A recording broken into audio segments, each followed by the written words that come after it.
Greetings, and more greetings to you, good people. My name is DJ Oli, and welcome to Point 5 Creative Studios. Chitubu cha content, chitubu chisingapwe, chitubu chinoniwa nemunhu wese, chitubu chakavhenekwa chikaongororwa nana mazvikokota kunze aiwaka. Chitubu ichi chine content iri healthy, content iri clean, content yakachena, yakakodzera kunge chikonsumwa nemunhu akaita kunge iwewe. Ndosaka uri panapa muzvara nhasi. So if it's your first time here, tanya subscribe button and the notification bell so that you don't miss out on any exciting content uploaded. Asi kana wanga wagara uri mugaro wepanapa dango kutenda nekuita sei nekukurumidza kubhadhara rent. Thank you very much for supporting Point 5 Creative Studios. Right, nyaya ndiri kufamba nayo zvamanje inyaya yebhutilika hombe rinonzi CH Mukungunugwa Murakashi mukuru. Ameno kuti vanhu vanosapota Zanu PF munombonyatsofunga sei uye munombonyatsozviona sei nekuti pese munenge muchitsigira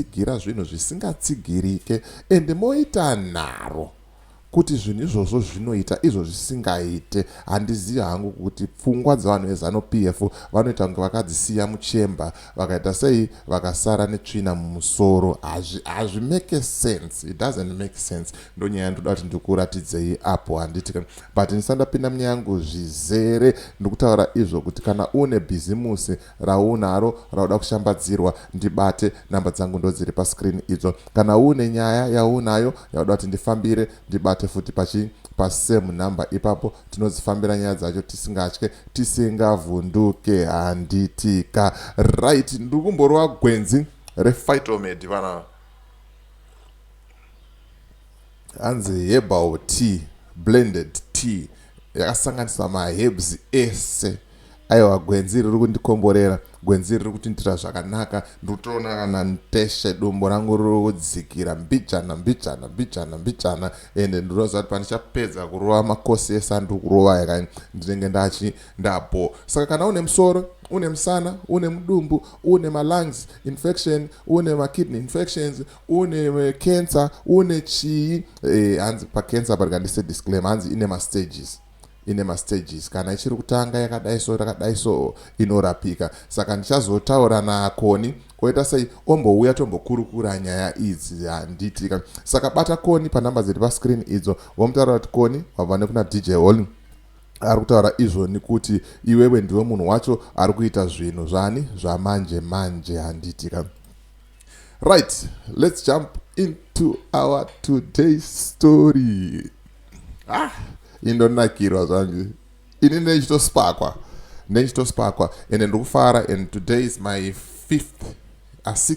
sixth day ndiri sober without even taking any alcohol because of gwenzi randiri kunwa rephytomed iri. Ndikunzwa kufara and everything is proper, everything zvakarongeka, hapana kana stress baba. Ndine ma-distress tablets andiri kunwa rephytomed. Unenge une peace of mind, usingafunge zvinhu zvakawanda, wakakula zvako hako uchirova tea yephytomed. Zviri kumbonzi chiko apo nemadinga eZanu PF. Reka tiverenge tinzwe kuti what are they really saying panyaya iyo. Zvikanzi, did you know that engineer Collins Mnangagwa has quietly empowered over 1 million lives across Zimbabwe through various initiatives, yet he keeps his effort low-key, letting the impact speak louder than the spotlight. Ndo mashoko ari kubva kuna CH Mukungunugwa. That's what he is saying right there.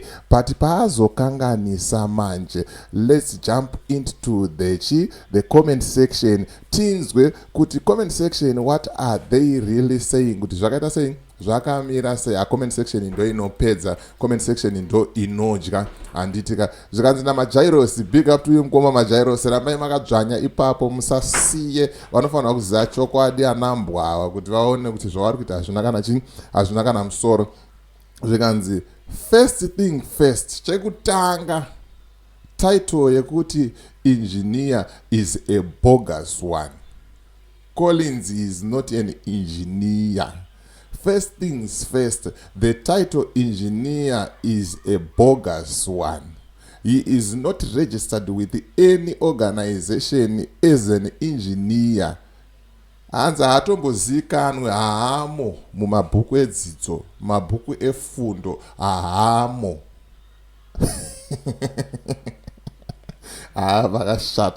vakashata haamo. Ziva izvozvo kuti haana kwaakadzidza, haasi injiniya uyo. Ndezvekunyepa zvavanenge vachititaurira panapa. Zvikanzi secondly, where did Collins work to be able to acquire what he has acquired, or how did he get the mines and farm? Musapembedze matsotsi.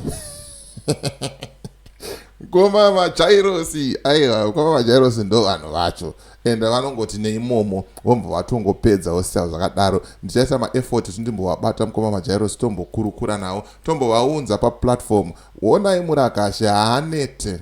Ndambokuudza kuti this is the biggest bootlicker yeZANU-PF after Towers. Zvikanzi, my brother, for your information, Collins Mnangagwa studied in China and earned the title on merit. Secondly, anyone can register a mine at the Ministry of Mines at any level. It's very affordable. Nambokuti anambogo eZANU-PF vanosupporta zvinhu zvisingasupporteki. To even get a commercial stand chaiyo haibatike zvekumhanya, haiwanike zvekumhanya. Kuti ndiri kuda stand yekuti ndigare nemhuri yangu haiwanike zvekumhanya.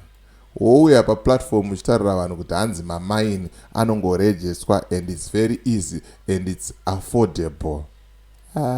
Pane zvimwe zvote tichitambisirana nguva. Right, maona Varakashi vanenge vachitaura zvinhu zvisina kana musoro, zvinhu zvisina kana direction, vachibatsirana zvinhu zvakadhakwa kudaro. How can you support that?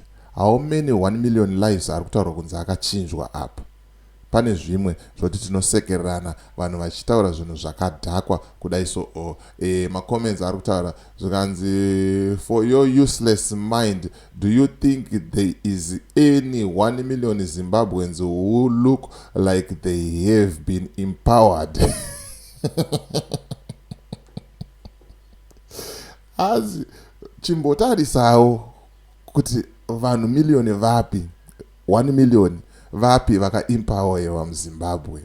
Hamuna. Zvikanzi, it's okay to be lazy, to work and choose an easy way out by licking. However, do not be stupid while you are at it. Zvikanzi, unogona kusada kushanda zvako, wongoda kunanzva shure kwemabhosi, kwevakuru.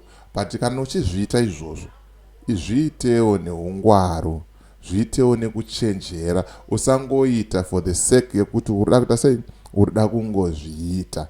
Ndonyaya iripo, ndonyaya iri kupisa zvamanje manje iyoyo. Ndonyaya tiri kuita sei, yatiri kufamba nayo. Because if you are doing it, make sure you are doing it right, and you have to do it the right way. Kana uchiita sei, uchiita licking mawani aya ndo nyaya ndota sei yandiri kufamba nayo. And before I go, to anyone who would like to register a company in South Africa and open an FNB bank account, get in touch with Owen on the numbers on the screen. Owen ndiye munhu wacho ari kuita zvinhu zvamanje manje handitika. Bata Owen womudza kuti wabva nekuna DJ Holly, ndiyo vandiudza kuti ndiwe munhu ari kuita zvinhu zvani zvamanje manje handitika. So as for me, DJ Holly and the rest of the crew behind the scenes, it's bye for now. Let's meet in the next video.